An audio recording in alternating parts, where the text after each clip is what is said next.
नमस्कार। मुद्दे की बात में आप सभी का स्वागत है। मैं हूं आपके साथ यशी शुक्ला और मुद्दे की बात में आज हम बात करेंगे भ्रष्टाचार की, जहां पर आपको बता दें गोंडा में आलोक कंस्ट्रक्शन एक ऐसे निर्माण कंपनी है जिस पर आज से लगभग 6 माह पूर्व ईडी ने रेड किया था। और यही नहीं, आलोक कंस्ट्रक्शन नाम की इस कंपनी के मालिक राकेश पांडे के मूल निवास से लेकर जिला मुख्यालय के विकास भवन के सामने स्थित महल नुमा भवन कोठी के साथ साथ उनके लगभग आधे दर्जन ठिकानों पर एक साथ रेड डाला गया। अब यही कंपनी 6 महीनों पर पीडब्ल्यूडी विभाग के अफसरों की मिलीभगत से सरकार के 64 करोड़ रुपए की बंदरबाट कर रही है। सड़क निर्माण में धांधली खुलेआम हो रही है और भ्रष्टाचार की मलाई अफसर मिलवाट कर खा रहे हैं। देखिए रिपोर्ट।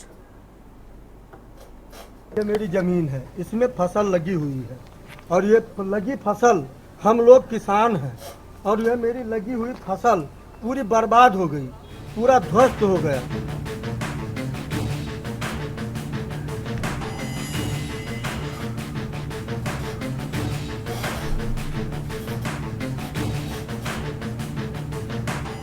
गोंडा में विभागीय अधिकारियों, ठेकेदारों और सत्ता में बैठे रसूखदारों की तिकड़ी सरकार की मंशा पर पलीता लगा रहे हैं। भ्रष्टाचार पर सरकार की जीरो टॉलरेंस की नीति की खुलेआम धज्जियां उड़ रही हैं, लेकिन देखने वाला कोई नहीं। गोंडा में पीडब्ल्यूडी विभाग द्वारा ठेकेदार के माध्यम से परसपुर क्षेत्र में सड़क निर्माण कार्य कराया जा रहा है, जहां सरकारी पैसे की बंदरबाट जमकर हो रही है। लगभग 64 करोड़ रुपए की लागत से हो रहे सड़क निर्माण कार्य में कंस्ट्रक्शन कंपनी के नाम से पीडब्ल्यूडी के अधिकारियों द्वारा दिए गए सड़क के चौड़ीकरण, नवीनीकरण के नाम पर जमकर खेल हो रहा है। सरयू नदी के कछार से लगे पूरे क्षेत्र में परसपुर मोड़ से चचरी माझा होते हुए भभुआ तक एक बहुत लंबे लगभग 26 किलोमीटर सड़क का निर्माण और चौड़ीकरण करीब 64 करोड़ रुपए की लागत से होना है। निर्माण का काम राज्य सड़क निधि योजना के तहत पीडब्ल्यूडी विभाग कर रही है।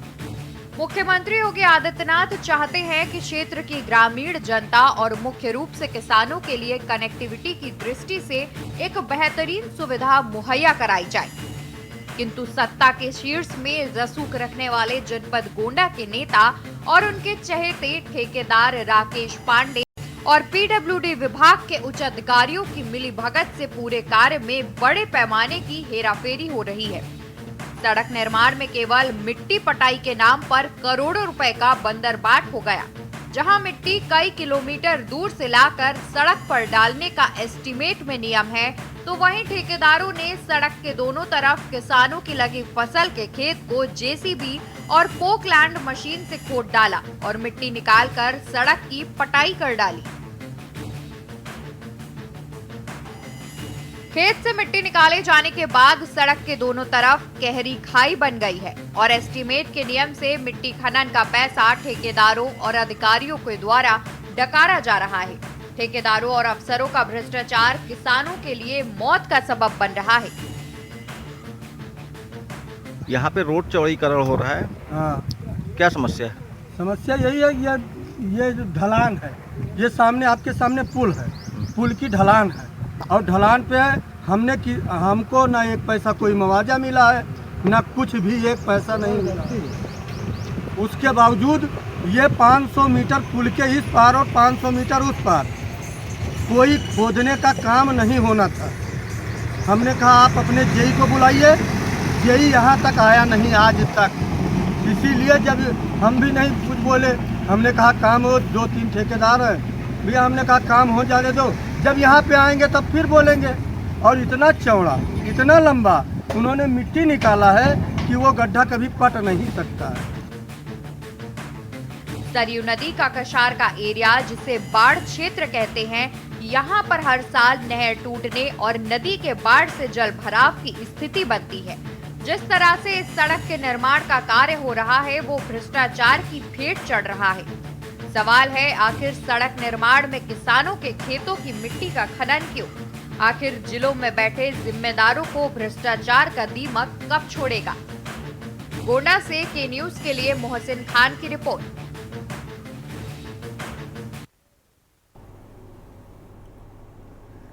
जी हाँ, तो गोंडा में करीब 64 करोड़ रुपए का बंदरबाट किया गया है और आज हम इसी पर चर्चा करेंगे कि आखिर इस तरीके का भ्रष्टाचार क्यों, जब मुख्यमंत्री योगी आदित्यनाथ काफी सख्ती बरत रहे हैं, उसके बावजूद भी इस तरीके की तस्वीर देखने को मिल रही।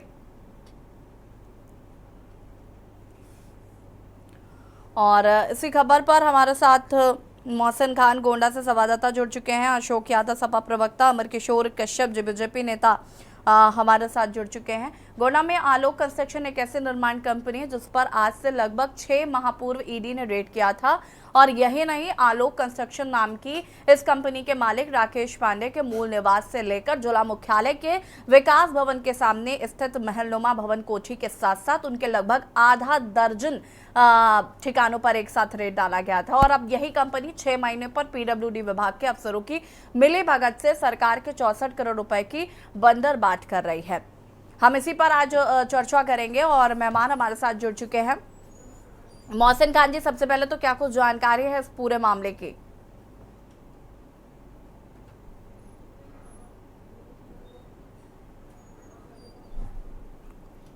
मोहसिन, आपको आवाज आ रही है? क्या कुछ जानकारी है इस पूरे मामले की?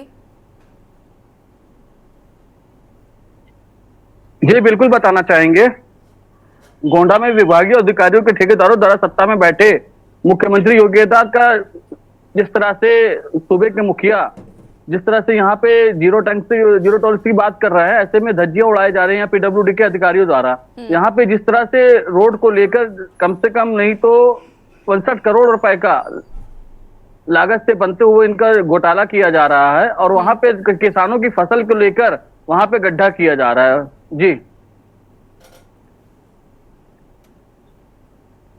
ठीक है, वापस आते हैं आपके पास। अशोक यादव जी, क्या कुछ कहना है? 64 करोड़ के बंदर बाट का ये भ्रष्टाचार का मामला सामने आया है, क्या कुछ कहना चाहते हैं इस पर?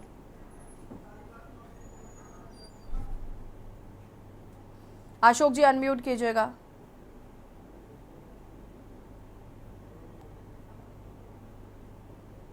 अशोक जी, आपकी आवाज नहीं आ पा रही हम तक, अनम्यूट कीजिए। चलिए, अशोक जी की आवाज हम तक नहीं पहुंच पा रही है। बीजेपी नेता अमर किशोर कश्यप जी, क्या कुछ कहना चाहते हैं? भ्रष्टाचार के मामले जिस तरीके से उजागर हो रहे हैं गोंडा में, अगर हम बात करें तो मुख्यमंत्री योगी आदित्यनाथ काफी सख्त है, जीरो टॉलरेंस की नीति अपना रहे हैं, उसके बावजूद भी अधिकारियों में इतनी हिम्मत कहां से आ रही? मैडम, मैं आप ही के द्वारा बताना चाहूंगा कि आपने अभी कहा कि ईडी ने रेड किया। चाहे भारतीय जनता पार्टी का ठेकेदार हो, चाहे समाजवादी पार्टी का ठेकेदार हो, चाहे कांग्रेस का ठेकेदार हो, कोई ठेकेदार हो, वॉल्यूम बढ़ाइए अमन किशोर जी की। वो अगर बेईमानी करता है, किसानों के साथ बेईमानी करता है, किसानों के खेत से माटी निकालता है, तो भारतीय जनता पार्टी, हमारी सरकार उनको कभी नहीं छोड़ने वाली। आप ही के द्वारा बताया गया कि ईडी ने रेड किया है, तो अगर ईडी ने रेड किया है तो इनको सजा मिलेगी, 1000% इनको सजा मिलेगी। अशोक यादव जी, आवाज मिल रही है आपको? हाँ, आपकी आवाज आ रही है। मेरी आवाज आ रही है कि नहीं? जी जी जी, कंटिन्यू करिए प्लीज। आवाज आ रही है मैडम? हाँ जी, कंटिन्यू करिए। जी जी, देखिए, इस तरह से जो आपने एक प्रकरण बताया गोंडा का, मुझे लगता है कि इस तरह का प्रकरण लगभग हर जिले में मिलेगा अगर गहराई से छानबीन की जाए। बिल्कुल, क्योंकि जब सरकार की मंशा इस तरह की है कि वसूली करवाना, और वो भी बड़ी बड़ी योजनाओं के नाम पर। आपने देखा कि बदायूं में अभी 1 महीना भी बड़ी मुश्किल से हुआ होगा, जो लाभार्थी एक शारदा देवी थी, उनको प्रधानमंत्री आवास योजना की चाबी सौंपते हुए जब बदायूं से आंवला से सांसद धर्मेंद्र कश्यप ने पूछा उनसे कि माता जी आपको कैसा लग रहा है, तो उन्होंने कहा कि 30,000 रुपये हमने इसके मतलब हमसे रिश्वत ली गई है प्रधानमंत्री आवास योजना के वो तहत। वीडियो काफी तेजी से वायरल हुआ था। जी, वायरल हुआ था। तो इस तरह की चीजें इस सरकार में एक तरह से हो रही हैं और ये बड़े बड़े पैमाने पे हो रही है। जब प्रधानमंत्री आवास योजना के नाम पे वसूली होगी, जब सरकार की अन्य योजनाओं के नाम पर इसी तरह से वसूली होगी, तो फिर जो लोअर लेवल के अधिकारी हैं उनका भी मनोबल बढ़ता है कि जब बड़े लेवल पर उगाही हो रही तो हम भी करें अपने स्तर से। तो ये सब चीजें हैं, इस पे सरकार को संज्ञान लेकर के इस पे एक्शन लेना चाहिए, चाहे गोंडा का मामला हो या जहां का भी मामला हो। मैंने वहां पता करवाया, मेरे कुछ लोग हैं वहां बदायूं में, जो मैटर था वहां अधिकारियों का सस्पेंशन तक नहीं हुआ, सुनने में आया।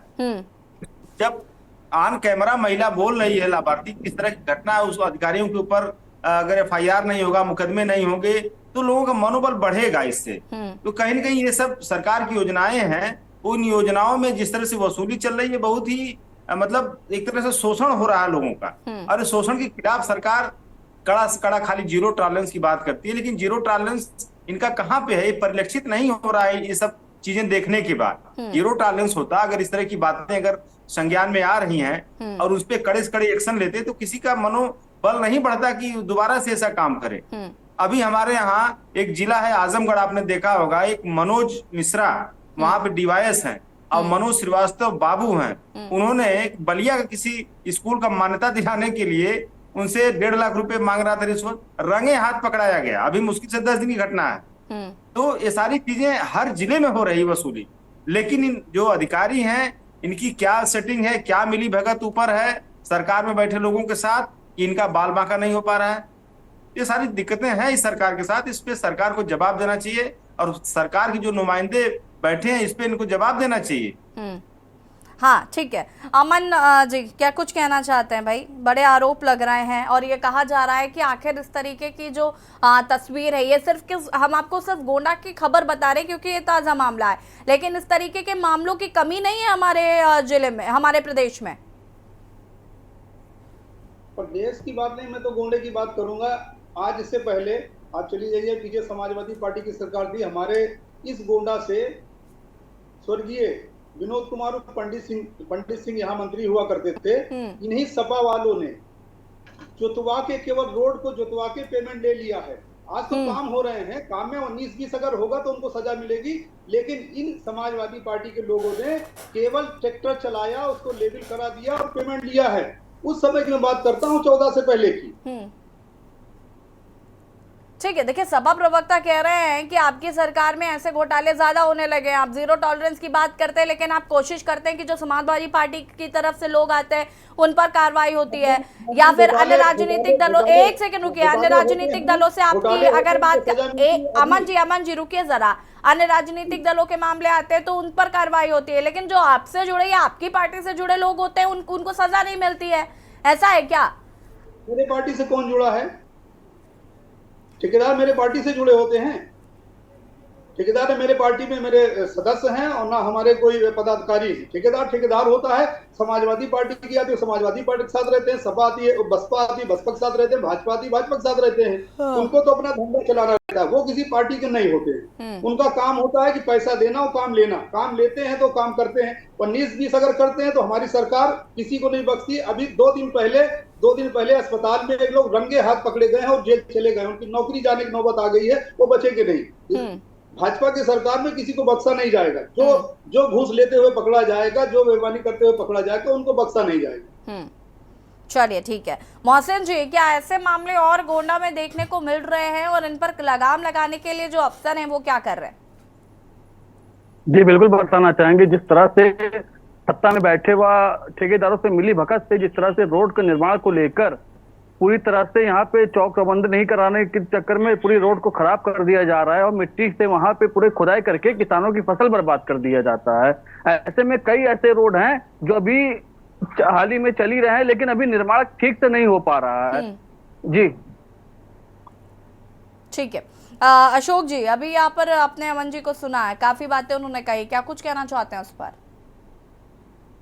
ये सब बातें लिपापोती करने का एक तरीका है कि सपा सरकार ने फलाने ने लूट किया। आपके पास अगर है इस बात का सबूत है कि उन्होंने अगर कुछ गड़बड़ किया, कोई समाजवादी पार्टी का नेता, तो सरकार तो 7 साल से आपकी है, आप क्यों नहीं जांच करवाते हैं, क्यों नहीं कार्रवाई करते हैं? कौन रोक रहा है आपको? आप तो बिना मतलब के भी लोगों के यहाँ सीबीआई की नोटिस भेज देते हैं, बिना मतलब के लोगों के यहाँ छापे पड़वा देते हैं। तो जहाँ पे आपको लग रहा है कि ऐसा सबूत है तो सबूत के आधार पर कार्रवाई करिए। रही बात, आपको याद होगा जब हमारी सरकार गई थी 2017 में, तो इनके मंत्री फावड़ा कुदार लेकर के लखनऊ आगरा एक्सप्रेसवे को खोद रहे थे जगह जगह कि इसमें बड़ा घोटाला हुआ है। बाद में जितनी भी केंद्रीय एजेंसियां थी सबने क्लीन चिट दिया कि नहीं, इसमें कहीं कोई घोटाला नहीं, गुणवत्ता के जो मानक है, मानक से भी अच्छा काम हुआ लखनऊ आगरा एक्सप्रेसवे पे। इन्होंने कहा गोमती रिवर फ्रंट में घोटाला हुआ है, वहां पर भी सब कुछ साफ निकला कि कोई ऐसी बात नहीं है। देखिए इनके पास क्या है कि सिर्फ लीपापोती करने का तरीका इनके पास बहुत अच्छा आता है। आपको अगर कार्रवाई करने है कि हमारे सरकार में किसने क्या किया क्या नहीं किया, आप एक्शन लीजिए भैया। 7 साल हो गए आपको रहते हुए, अभी तक आप क्यों कान में तेल डाल के पड़े हैं? एक्शन लीजिए किसी के खिलाफ अगर भ्रष्टाचार के सबूत हैं तो। लेकिन अभी ये कह रहे हैं कि हम किसी को छोड़ते नहीं है। बदायूं वाली घटना पे आज तक क्या FIR हुआ उन सबों के खिलाफ? जो महिला शारदा देवी, जो वृद्ध महिला थी, जिन्होंने कहा कि हमसे 30,000 रुपये रिश्वत लिया गया, जो ऐसे मामले कई, मतलब 10-12 मामले तो मैं जानता हूं, मैंने एक अभी आजमगढ़ का भी मामला बताया। तो ये सारे मामलों में लिपापोती क्यों हो जाती है? उनको जेल अगर भेजा जाता, कड़ी कार्रवाई होती, तो और जो लोग हैं जो इस तरह के काम में लिप्त हैं, उनको एक मैसेज मिलता, दोबारा वो इस तरह की हरकत करने के पहले 4 बार सोचते। लेकिन वो क्या अभी हो रहा कह है? रहे थे ना अमन जी कि हमने ईडी ने छापेमारी की है, कार्रवाई की है, आगे कार्रवाई की जा रही है, फिर भी आप कह रहे हैं कि नहीं कर रहे हैं कार्रवाई। अब कैसे करें कार्रवाई? वो तो कह रहे हैं कि हम कर रहे हैं। ईडी की कार्रवाई हो रही तो उसके बाद फिर मामला कैसे हो गया? जो आपके चैनल पे जो दिखाया जा रहा है कि इस तरह की घटनाएं हो रही हैं, तो अगर ईडी की कार्रवाई का डर रहता तो ऐसी घटनाएं नहीं होती। इसका मतलब कि ईडी कार्रवाई से बेखौफ हो ठेकेदार, इसीलिए ना ऐसा काम हो रहा है। तो सरकार को इस पे जवाब देना चाहिए। ठीक है, अमन जी क्या कहना चाहते हैं? सरकार तो जवाब दे रही है ना, ईडी का छापा मार के सरकार जवाब दे रही है। मैंने कहा उसकी सर, जांच चल रही है, जांच में दोषी पाए जाएंगे, उनको सरकार सजा का कोई मिलेगा। वो नहीं होता जोर। आपको ये बात पता है कि नहीं पता है? ऐसे जब कुछ ऐसे मामले होते हैं तो आप कहते हैं कि ईडी स्वतंत्र है, ईडी खुद से काम कर रही है। अब आप ईडी की कार्रवाई को सरकार की कार्रवाई से जोड़कर देख रहे हैं, ऐसे कैसे सर? दो नावों पे कैसे सवार हो सकते हैं आप?